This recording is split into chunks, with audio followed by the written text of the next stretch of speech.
వెంకటేశ్వర స్వామికి యాలకుల మాల సమర్పించటం వల్ల కలిగే ఫలితం. వెంకటేశ్వర స్వామికి 27 యాలకుల మాలను స్వామివారికి సమర్పిస్తారు.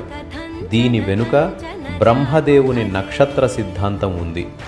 27 నక్షత్రాల కాలంలో జరిగిన పాపాలు, తప్పులు తొలగిపోవాలని ప్రార్థిస్తూ ఈ మాలను సమర్పిస్తారు. ఈ మాల వెంకటేశ్వర స్వామికి అలంకారం వల్ల ఆర్థిక ఇబ్బందులు తొలగిపోయి సంపద మరియు శ్రేయస్సు సిద్ధిస్తాయని విశ్వసిస్తారు. సకల శుభాలు, జీవితంలో ఎదురయ్యే అడ్డంకులు తొలగిపోయి మనశ్శాంతి, మంచి జ్ఞాపక శక్తి మరియు ఆరోగ్య ప్రయోజనాలు కలుగుతాయి. ఓం నమో వెంకటేశాయ.